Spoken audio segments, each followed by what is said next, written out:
Good morning. All India radio और राष्ट्रसभा के analysis में आप सबों का स्वागत। अगर ऑल इंडिया रेडियो के अंदर न्यूज़ की बात करें तो कुछ भी इम्पोर्टेंट नहीं है। नेक्स्ट एक हिजाब के बारे में बात की गई है, डिस्कस करेंगे। ये एक्चुअली में बहुत ही अच्छा आर्टिकल है, बैलेंस्ड के तरीके से हम कोशिश करेंगे इसको डिस्कस करने का। देखो कंटेक्स्ट क्या है आपको पता है, हमारे देश में हिजाब विवाद पर चर्चा जोरों पर है, इसकी सुनवाई की जा रही है।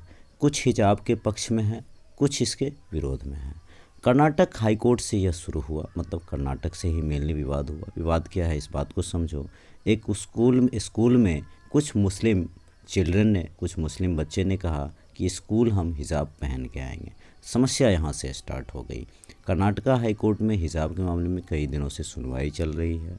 लोग इस विवाद से जुड़े कई पहलुओं को लेकर पेशोपेश में हैं।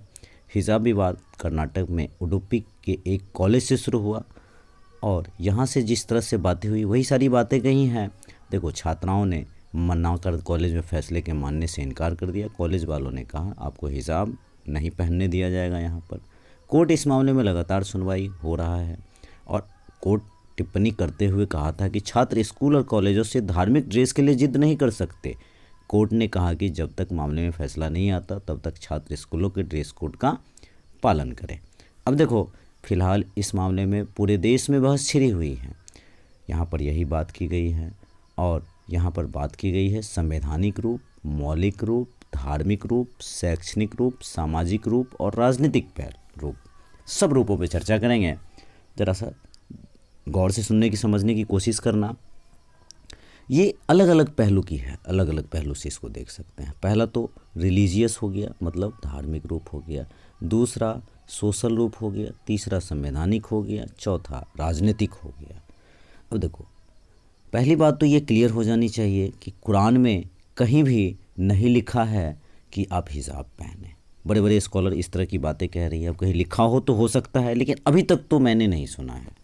नेक्स्ट ये बातें ज़रूर कही गई है कि आंखों में शर्म की बात कही गई है कि आप अपने शरीर को ढक के चलिए, ये बात कही गई है।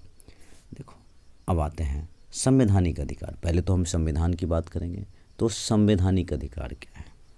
संवैधानिक अधिकार में क्या है, कहा गया है मज़हब का पालन, प्रचार, प्रसार व प्रवचन करने का अधिकार देता है, हमारा संविधान देता है। लेकिन कोई भी संवैधानिक अधिकार एब्सोल्यूट नहीं होता है, यानी पूर्ण नहीं होता है। कुछ शर्तें, कंडीशन माननी पड़ती है। आप समझ रहे हो, जैसे पब्लिक ऑर्डर की बात हो तो आपको मेंटेन करना पड़ेगा, मोरलिटी की बात हो, डिसेंसी की बात हो। हम सार्वजनिक व्यवस्था को ध्वस्त नहीं कर सकते हैं।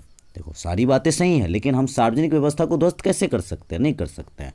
राइट टू रिलीजन हमारा आर्टिकल नंबर 25 देता है कि किसी भी धर्म की प्रैक्टिस कर सकते हैं। लेकिन देखो हो सकता है कुछ लोगों को क्रिटिक्स लगेगा, लेकिन नमाज पढ़कर सड़कों को जाम कर देना, भाई सार्वजनिक व्यवस्था को आप ध्वस्त कर रहे हो, तो ये तो गलत है। नेक्स्ट अभिव्यक्ति की आज़ादी, हमें फ्रीडम ऑफ स्पीच भी मिला हुआ है आर्टिकल 19 के तहत। अभिव्यक्ति की आज़ादी पर हम देश में को टुकड़े कर देंगे, इस तरह की बात कहते हैं। भाई लिमिटेशन भी तो है, एब्सोल्यूट तो है। या फिर हम देवी देवताओं का अपमान करते हैं, गलत है। अब देखो यहाँ पर क्या है, हेल्थ या स्टेट ऑफ इंटरेस्ट को तोड़ने का अधिकार हमारे पास नहीं है। संविधान अगर अधिकारों की बात करता है तो देश के कर्तव्यों की भी बात करता है। अगर राइट्स की बात करता है तो कुछ ड्यूटी भी तो बनता है सबका, कि आप ड्यूटी, मॉरलिटी, डिसेंसी जो होता है उसको आप करते आगे बढ़ें। अखंडता, संप्रभुता पे अगर आँच आएगी तो दिक्कत है। क्या हो रहा है ये सब तो एक तरह से आप समझ के चलो कि इसी तरह की बात हो रही है। आजकल अराजकता फैलाई जा रही है, लॉ एंड ऑर्डर नहीं मानेंगे। अब ये बात तो गलत है। देखो कर्नाटका का एजुकेशन एक्ट जो है 1993 में आया था, कर्नाटका एजुकेशन एक्ट 1993 में, और यहाँ पर डायरेक्ट लिखा हुआ है किसी भी तरह की पहचान आपके स्कूल यूनिफॉर्म में नहीं दिखनी चाहिए, डायरेक्ट कह रहा है। अब देखो स्कूल्स में तो क्या है कि वो किसी भी तरह का नियम बना सकता है। आज आप मतलब क्या बोलते हैं, प्लेग्राउंड वाला जो होता है, स्कॉट वाला ड्रेस होता है, वो पहन के आएंगे। आज आप ये ऐसा करेंगे, आज आप चलो रेड पेन से आपको लिखना है। स्कूल्स के तो अपने नियम होते हैं, तो स्कूल्स तो स्कूल के अनुसार चलेगा। हमारा धर्म जो है, रिलीजन जो है, डेफिनेटली एक आइडेंटिटी है हमारी, लेकिन एक सप्लीमेंट्री आइडेंटिटी है, एक सेकेंडरी है। पहले तो हम इंडियन हैं, भारतीय हैं। जिस देश में रहते हैं उस देश का नागरिक हम तभी कहलाएंगे जब वहाँ के रूल्स फॉलो करेंगे, वहाँ की बातें मानेंगे। देखो एक्चुअल में हिजाब की बात नहीं हो रही है, ये अलगाववाद के ख़िलाफ़ है। बच्चे जो शिक्षा के लिए कॉलेज जाते हैं और कॉलेज वाले एजुकेशन वाले बच्चे अगर इस तरह की बातें करेंगे तो ये कहीं ना कहीं बहुत भयावह विषय हो सकता है। नेक्स्ट बात करें तो बहुत सारी महिलाएं, मुस्लिम महिलाएं या लड़कियां ऐसी होती है जो फैमिली के प्रेशर में हिजाब पहनती हैं। अब देखो ये तो एक धर्म का मामला है, हालांकि अब ये राइट टू चॉइस की बात की जाए तो राइट टू चॉइस वो अपना है, राइट किसी भी इंसान का। हम वुमेंस एम्पावरमेंट की बात करते, कहाँ है वुमेंस एम्पावरमेंट? उनको क्या खाना है, कहाँ पीना है? यूनाइटेड नेशन कहता है कि वुमेंस को तभी, वुमेंस के ये जो आज़ादी है वो उसके राइट टू चॉइस में है। उसको किस तरह के कपड़े पहनने हैं, उसको कहाँ घूमना है, उसको क्या डिसीजन लेना है, ये उनकी आज़ादी होगी तभी वुमेंस एम्पावरमेंट की हम बात कर पाएंगे। देखो हलाला के नाम पे सेक्सुअली कॉमोडिटी की तरह एक यूज़ किया जाता है, पॉस्को वायलेंस एक्ट के तहत होता है, बहुविवाह, मतलब सब सरिया के नाम पर ये लोग कहीं ना कहीं बच के निकल जाते हैं। जबकि हमारे देश में कॉन्स्टिट्यूशन मेन है। शारीरिक रूप से, मानसिक रूप से इन सब का शोषण होता है हमारे समाज में, तो महिला को खुद को सामने आना होगा। अलगाववाद की बात होती है, इससे कट्टरवाद की बात होती है, आतंकवाद की बात होती है। न पढ़ने देते हैं न शिक्षित होने देते हैं। डेवलपमेंट तो तभी होगा ना जब एजुकेशन आएगा, सही तरह से चीज़ों को समझ पाएंगे। देखो कुरान का पहला लफ्ज़ है इकरा। इकरा, अब मुस्लिम भाई बहन लोग जो होंगे वो जानते होंगे, इसका मतलब होता है पढ़ो, खेलो, व्यायाम करो, ये सारी बातें कही जाती है।